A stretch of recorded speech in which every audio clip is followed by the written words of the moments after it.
اگر آپ کسی اپنے جانکار کو دے رہے ہیں، کسی محتاج کو دے رہے ہیں، اور آپ جانتے ہیں کہ اگر زکوٰۃ دیں گے تو وہ لے گا نہیں اور اس کی بھی عزت نفس باقی نہیں رہے گی، تو گفٹ بول کر دیں، انہیں تحفہ بول کر دیں، اس طرح زکوٰۃ دیں۔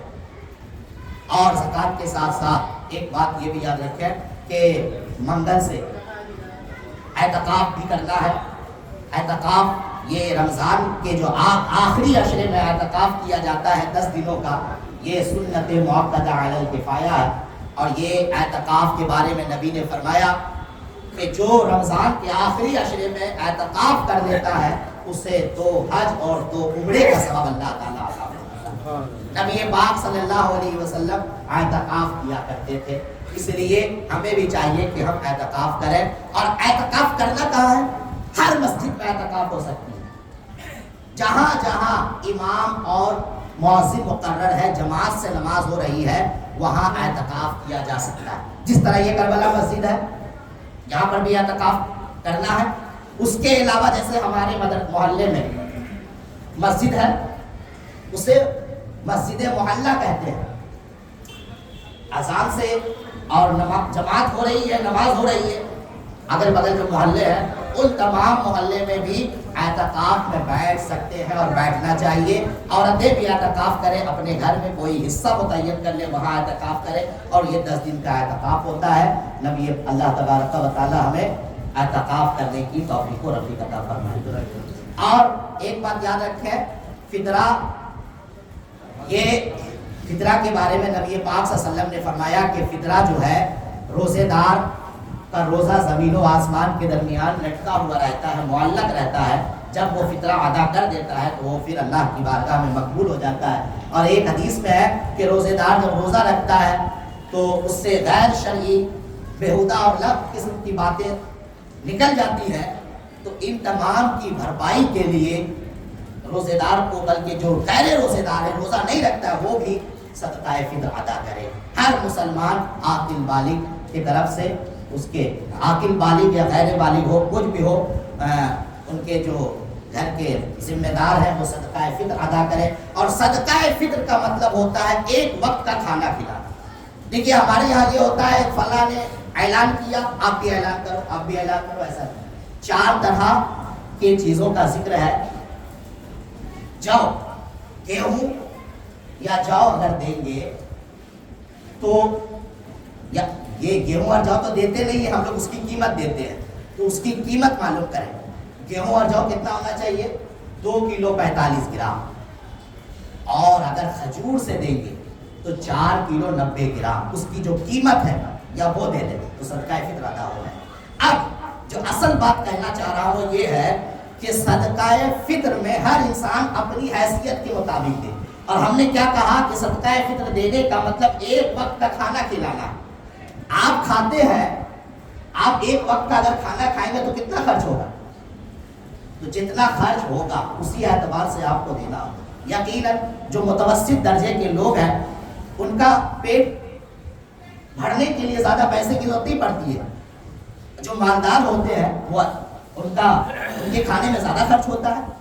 تو ہر انسان اپنے جو مالدار ہے وہ گیہوں، کھجور اور کشمش منقع کے ذریعے کی قیمت کے ذریعے سے زکوٰۃ ادا کرے۔